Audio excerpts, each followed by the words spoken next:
screenwriter.com and the director of the Oregon Screams Horror Film Festival. And we are hanging out here with Steve Hanisch today, who screenplay Haunted Wedding at Crescent Park is nominated for the best horror comedy screenplay. Hey, Steve, how's it going? I'm doing great. Thank you for having me on. It's great to finally meet you. Yeah, good to meet you. We've been seeing your work for a while. Judges are big fans. Not a bad Great. scorecard in the house. Really, really well written, well refined screenplay. Congrats on your award nomination. Thank you. I appreciate that more than you know. It means a lot to, I know it shouldn't, but it kind of always does when you get that little, you're able to put the laurel up in social media and you go like, you know what, I've done something here. Nice. Well, you have done something. You've done great. And Yeah.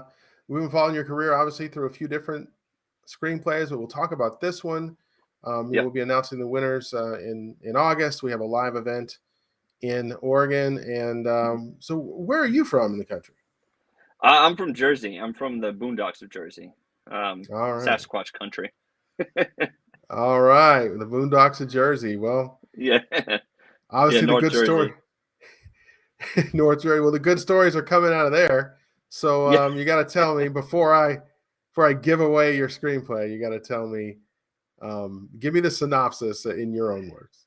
Yeah, so it's a pretty simple story. It's about a financially struggling young groom and his bride to be. They accept an offer to have a free wedding at the most haunted hotel in the country, unbeknownst to them at the time.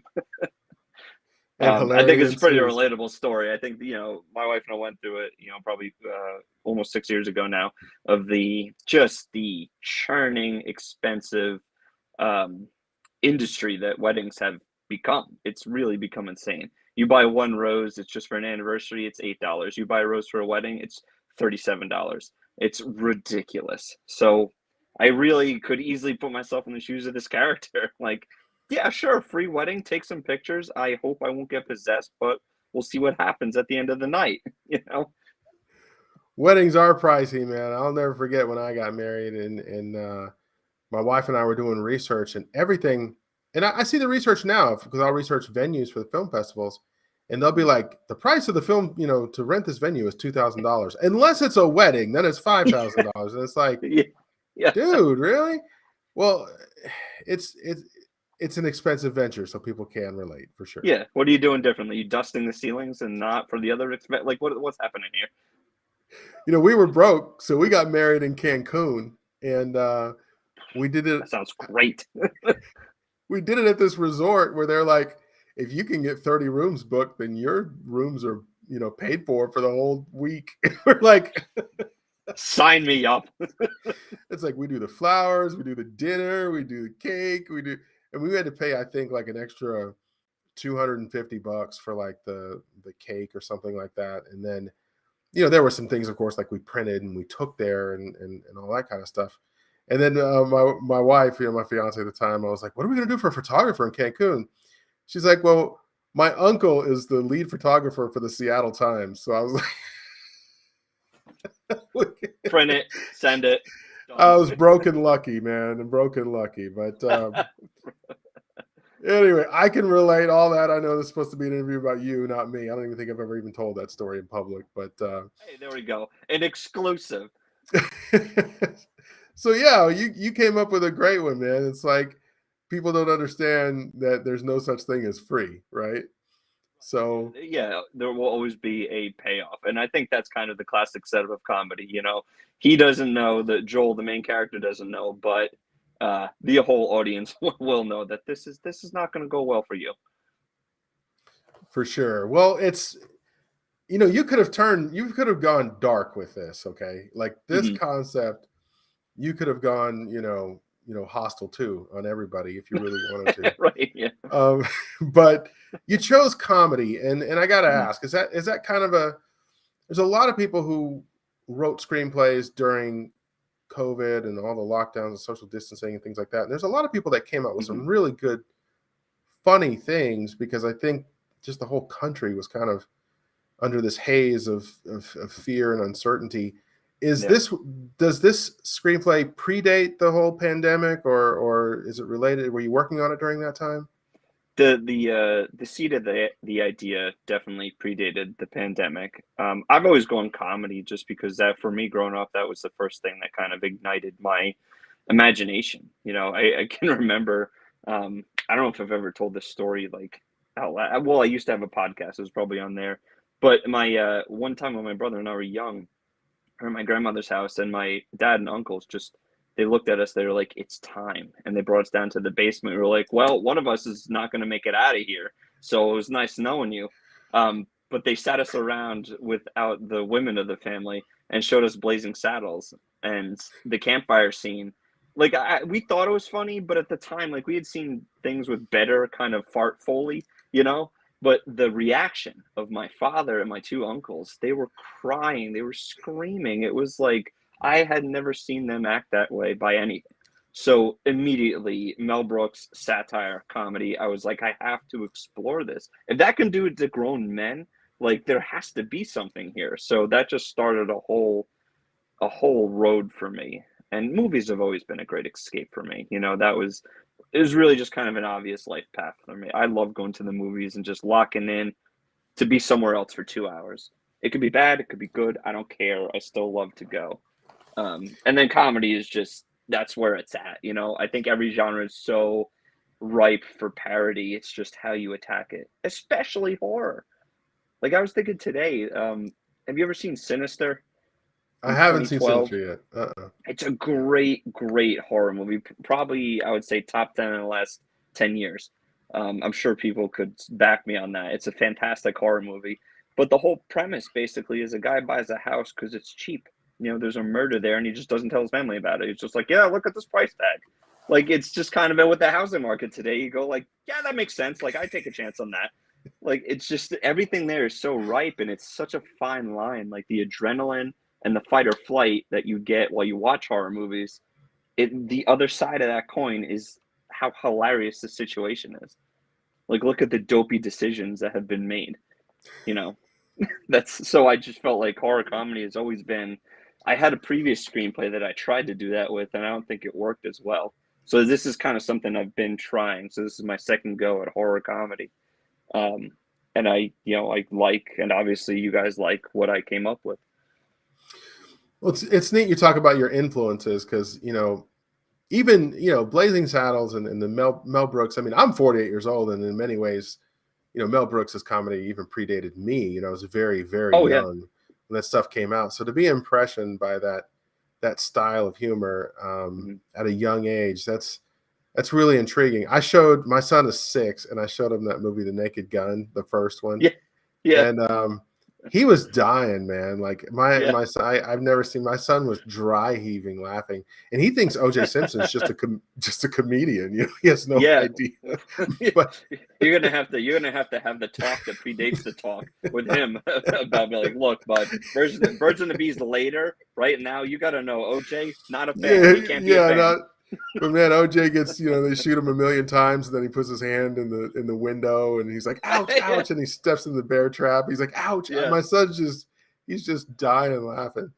Um, so coming from that impressionable period that you were in, and seeing those early funny burst out loud comedies like that, when did you finally work up the nerve to like say, you know what, I'm gonna write something? Like, how do you go from just someone who enjoys something to someone who's like, I'm gonna participate in this industry?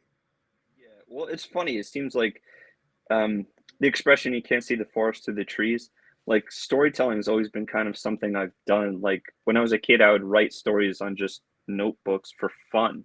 Like it's always been kind of something I've done to create a world that was not my own, to make it funny, to make it action packed, whatever it was.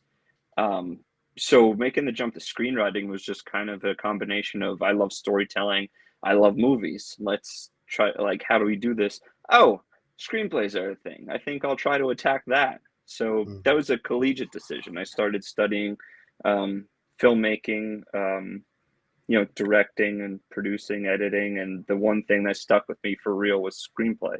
I did a focus on screenwriting and an independent study in screenwriting because that's really what I wanted. I wanted to be the guy creating the world, the guy making the jokes on the page, the guy telling the story, creating the characters, and then everybody else can be creative around that. But I want to be the foundation piece. I want to make this the thing, you know. Like directing is obviously the biggest job on a film set behind the lead actor, but my interest has always lied with who wrote this, like who came up with this concept, who fleshed out this story. Because without the writer, there's nothing to be made. You know, they may be the lowest on the totem pole, but it's the guy who creates the thing, or the girl who creates the thing, or whatever it is. You know, that's always been what's been fascinating to me. And then the directors, the actors, everybody else will deconstruct it to build the film. But I guess the like the idealization of the story comes from the writer, and that's always interested me. You know, It's funny you bring that up because I get in conversations about that all the time. Where if you just think about your favorite movies of all time, if you bring up anyone's personal list, they're not going to be the most expensive movies of all time. Not always. right? There's always something. Yeah, of course. I mean, what is the most expensive movie of all time anyway? Like Titanic or something. So, I mean, and Yeah, flops probably exceed that because they don't make any money back. yeah, it's like I guess it's all how you calculate what are the most expensive films or whatever. Yeah, But usually it's not the biggest budgets. I think probably Transformers at some point in time exceeded like Titanic's budget.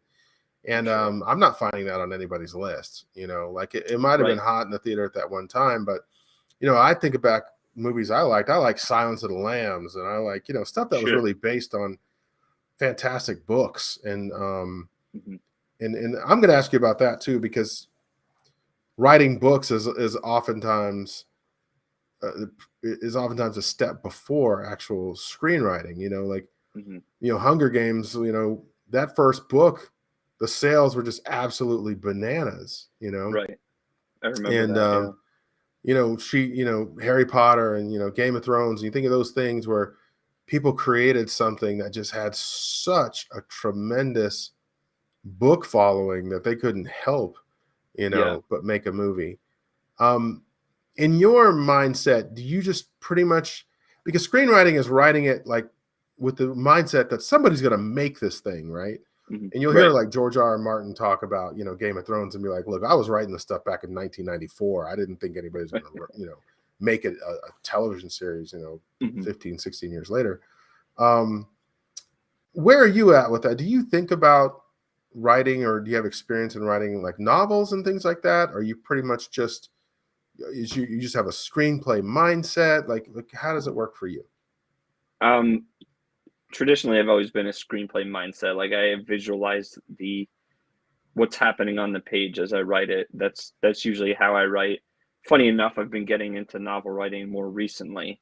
I can't really talk about the project I'm working on right now, but it's going to hopefully be pretty big in 2023. If I'm tagged in this, follow me. I'll give the updates when I can. But I'm working on a very cool book it's an autobiography with somebody whose name you're going to know come 2023 for sure. So that kind of gave me the spark to like, what would happen if I turned one of my screenplays into a book? What would that look like? Mm. Manuscript formatting, totally different than screenplay formatting. It felt kind of like freshman year in college all over again. Like I don't know what I'm doing, so I need to kind of figure this out. In novels, manuscripts, you can be a lot more detailed. You can really indulge yourself in that visualization of your story.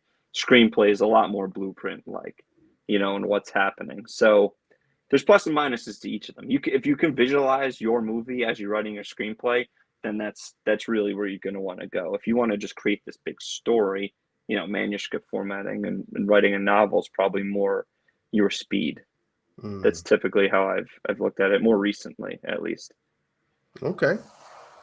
Well, if you were giving advice to someone that wanted to get into screenwriting and they're just nervous about, putting words on a page, saying to Mm-hmm. themselves, I don't know where to start. I don't really know where this is going to go. I don't really know who to Right. send this to. I don't really know what to do. There's Mm-hmm. that hesitation before you actually start. Sure. And what kind of advice would you give at that stage? Well, it's all fears that we always will have. it's just that thing, being a creative person is, and opening yourself up to writing, to criticism, whether it's constructive or not, is definitely a fear. It's a phobia. Public speaking is like one of the biggest phobias in this country. Not death, not taxes, like public speaking. So it's that same kind of mindset. You just have to, if that's what you want to do, you just attack it. There's nothing more, I won't say nothing, but the blank page is very daunting. Like, don't get me wrong, it absolutely is. And the first draft of anything anyone writes is always going to be just garbage. It's just going to be trash. And then writing is rewriting. You just go back through, you flesh it out, you shelve it for a while, you come back to it. There's nothing easy or shortcutty about creating a story, writing a book, or writing a screenplay. But if you've got that thought that just won't go away, there is not a whole lot more rewarding, in my opinion, than seeing your finished product and enjoying what it is. I recently went back and read through a couple of my screenplays, and it sounds awful that I laugh at my own writing. Like, that's such an egotistical statement, but you go like, yeah, I did something here. Like, I've got this thing down pat. I guess the best advice I can give is just try not to be afraid and just jump into it. I think it was Tarantino who said, like, you may think all the stories are taken, but they haven't been said by you. Like, go do something that you want to see.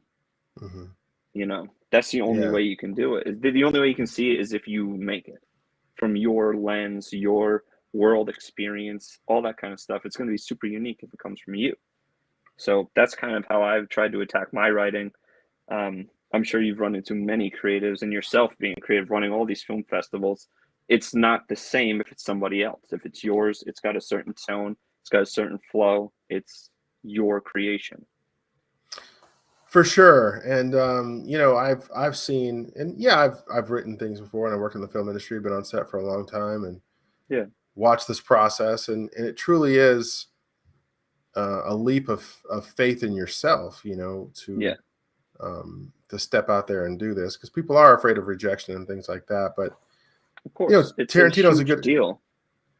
I'm sorry, I was just gonna say it's a huge deal. I recently did a short with my buddy. Like, we wrote it, we really liked what we did, so we filmed it. It's in post-production now, but the big thing was, I've written screenplays, sent them to festivals, gotten some horrific feedback, gotten some great feedback. That's just kind of the gamut you run. But it was a whole new phobia going in with a script, a short, so it was 16 pages or so. And, having a set of 10 people working on it, deconstructing it, setting up lighting, camera shot, all that kind of stuff. And you're looking around like this dumb thing I wrote is now, like, everybody's working hard over a weekend to try to make this thing happen. And then you just kind of put your head down and you dive in with them and create a thing. That's what it's all about: creation, entertainment, comedy, whatever it is.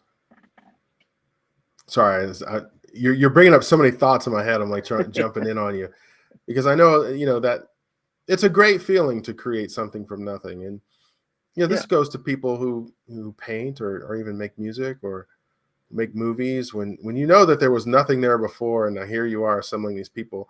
The best crew, they want a roadmap, and they just want to make your vision. And when you get to the point as a filmmaker where you can start paying your crew and you can have the resources to get people to do it, it's amazing the magic that can truly happen if you have a special vision. And it's weird, people coming up asking questions like, what do you mean here? Or can we do this thing here? And I go like, yeah, man, do whatever you want. And they go like, well, you were the writer. I go like, oh, right. So let's do that.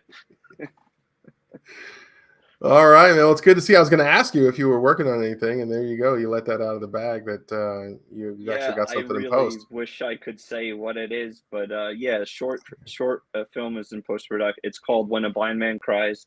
The other project I'm working on, I can't say anything about right now, but yeah, follow me on Twitter, and I'll update it when I can say anything. But it should be exciting. All right, good stuff. Well, hey, I appreciate the time today. Please, pleasure's all mine. It was great to meet you. It's great you're doing this for everybody who's attending or part of your film festival. I think this is great. Get to know the creators. It's awesome. Thanks. I'm doing. This is recent. You've been involved with our festivals for a while.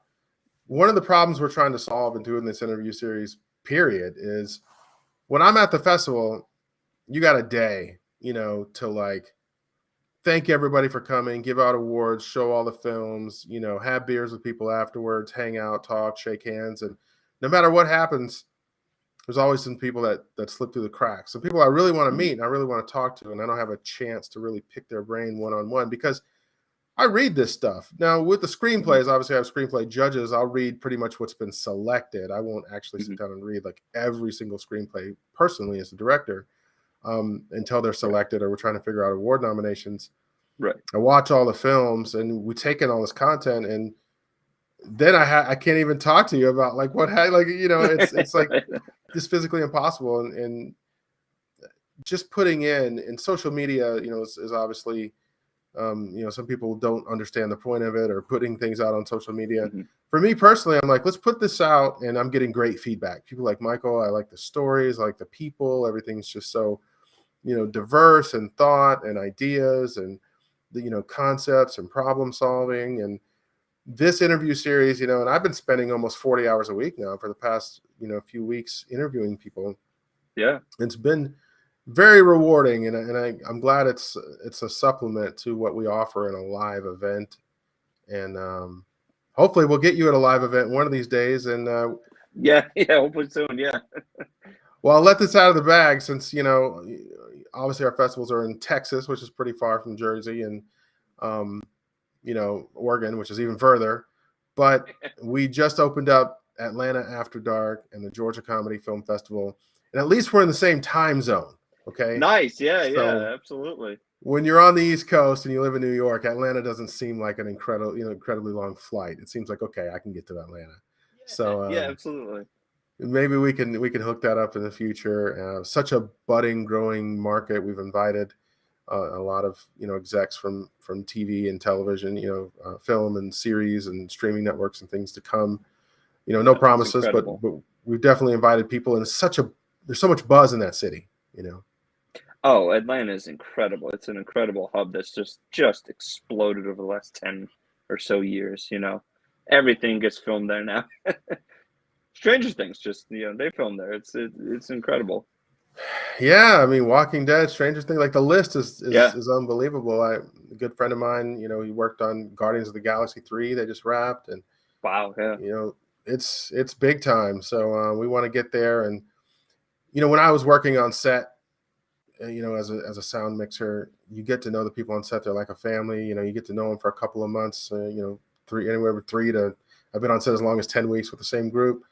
wow. And you get to know their dreams. You know, you get to know what they want to do. All of a sudden, you're shooting a little short film on the side, and the makeup artist is your director, and the craft services lady wrote the script, and you know, the grip has an opportunity to be, you know, assistant camera, and you know, everyone like switches roles, and it's a fun dynamic, you know. So yeah, you know, just looking forward to seeing what Atlanta's got to share, and it attracts more East Coast submissions, you know, when you use an East Coast city like that too. So yeah, of course, especially a big hub like that.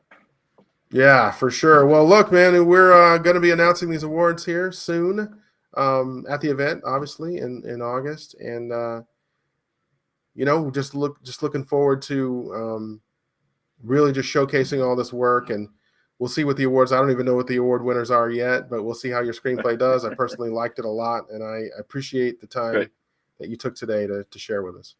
Well, thank you. I appreciate the fact that you even read the screenplay. So thank you for having me on. This is great. I'm honored to be a finalist in any of your festivals. It's really been a pleasure. Thank you very much for having me. Thanks, my man. Have a good one. Thank you. Yeah, you too. All right.